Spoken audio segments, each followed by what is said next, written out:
Even though I did grow up in the church in Australia, but really was born again when I was 17. I was at a camp. I saw all these people in this worship service worshiping God like they knew him. And I stood in the back of the room and I realized I knew about God, but I didn't know God. And the preacher got up there, gave an invitation, said, come, give your life to Jesus. And I didn't at the time, but I went back on my bed that night and I sat on my bed and I said, God, I want to know you like that. And it's interesting, it's funny, it's kind of cool that now God's called me to lead worship and to lead teams that lead worship and create environments like this so that other people can experience what changed my life when I was a young kid.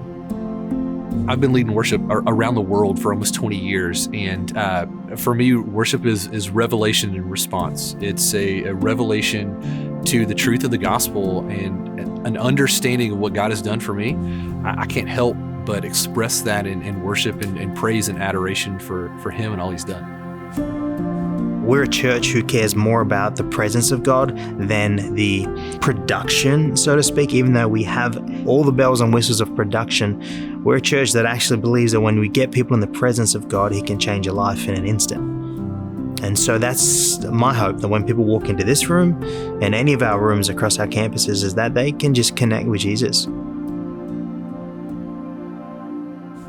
I love that I can stand on stage and connect with every single person in this room, even the people that are on the very back row. There's 2,500 seats in here, but I can see 2,500 faces when I'm standing up on stage, and I actually get to connect with them and lead them in worship well because I know their stories, I know who they are, and I know what they are going through and how they can be led in worship in that moment. The voice is a powerful instrument. I mean, your body is the instrument. And so there's something quite supernatural that happens when somebody's either communicating through speech or through song and melody.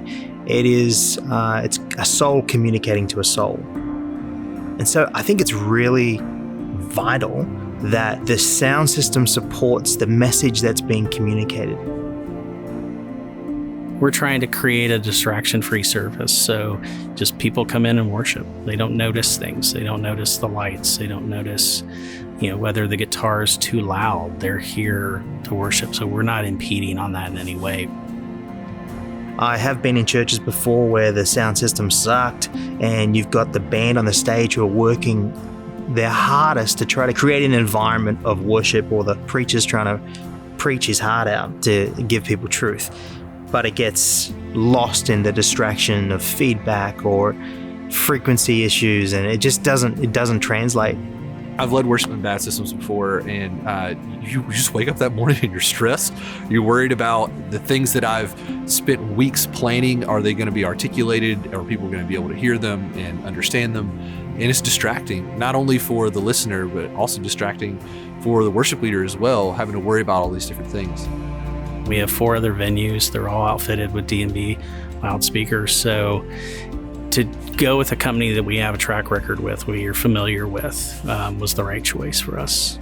It allows me not to worry. We don't have to do a lot of messing with things. We come in and do it, and week in and week out, it's perfect. There's a lot of freedom that I can then focus on the experience versus all the technology. And for us in this room, it's the experience that matters. It's always a great feeling when people come up to you, whether they're young or old, and they're going, that was amazing. I didn't know worship could sound so good. That's what you get with a D&B product. Communicators work really hard at crafting messages or worship for a reason, for a purpose. And when they're comfortable, when they know, when they stand up there that all their hard work is going to translate the way they intended it, when they practice, when they rehearsed, it's worry-free, it's carefree, and that means it's good. I do feel like, for me personally, I get to just be myself as I walk in here and lead people in worship. And again, that highlights the value of authenticity that we have. Also, it's not so overbearing that I can't hear the voices when they're singing back to me. It makes it feel like we're inhabiting this space together. And I'm telling you, this room, it sounds incredible already. But when you add the voices of 2,000 people to it as well, it's like touching heaven.